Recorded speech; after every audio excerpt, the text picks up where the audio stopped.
क्या आप जानते हैं कि बारूद बनाने की विधि और तोपखाने की तकनीक मुसलमान ही भारत लाए थे। मुसलमान अगर भारत ना आते तो भारत के पास ना तो परमाणु बम होता और ना ही दिल्ली और आगरा जैसा शहर।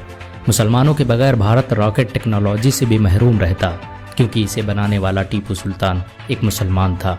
मुसलमान अगर भारत ना आते तो आपको समोसा, बिरयानी, कबाब, रोस्टेड और कीमा जैसे लजीज खाने भी देखने को ना मिलते। यहाँ तक कि आप खिचड़ी से भी वंचित रहते, क्योंकि इसे बनाने की विधि मुगलों ने ही विकसित की थी। पुलाव, हलवा, पूरी और मुरब्बा को बनाने का तरीका भी मुसलमान अपने साथ भारत लाए थे। आपको ये जानकर शायद हैरानी हो कि अखंड भारत का निर्माण मुसलमानों ने ही किया था। देश के तिरंगे झंडे को डिजाइन करने वाली महिला सुरैया तैयब जी एक मुसलमान थीं। दिल्ली, आगरा, लखनऊ, हैदराबाद, औरंगाबाद जैसे मशहूर शहर मुसलमानों ने ही बसाए थे। एक अंदाजे के मुताबिक मुसलमानों ने भारत में 10,000 से अधिक गांवों और कस्बों का निर्माण किया, जो आज भी भारत की शान माने जाते हैं। बारूद बनाने की तकनीक मुसलमान ही भारत लेकर आए थे।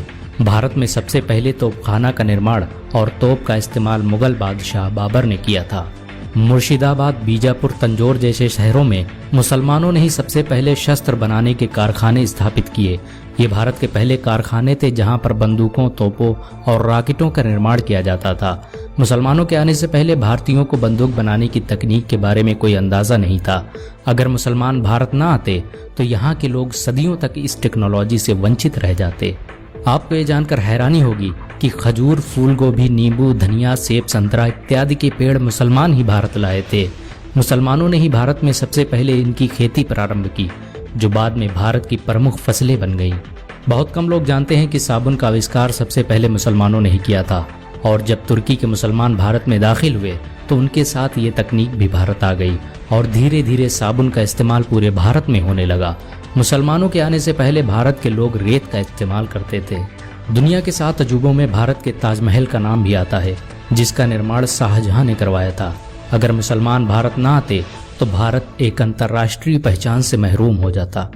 मुस्लिम शासकों ने भारत में 6 लाख से भी अधिक इमारतें बनवाई, जिनसे हर साल भारत सरकार अरबों रुपये की कमाई करती है।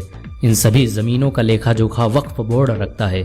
सिर्फ ताजमहल से ही भारत की हर साल अरबों रुपये की कमाई होती है।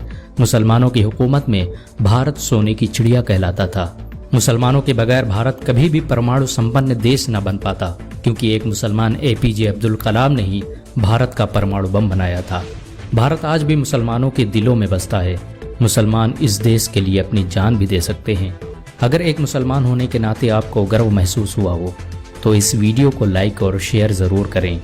ऐसी और वीडियो को देखने के लिए हमारे चैनल को सब्सक्राइब करें, घंटा ज़रूर दबाएं। अगर आप यह वीडियो फेसबुक पर देख रहे हैं तो हमारे पेज इंडियन मुस्लिम्स को ज़रूर लाइक करें।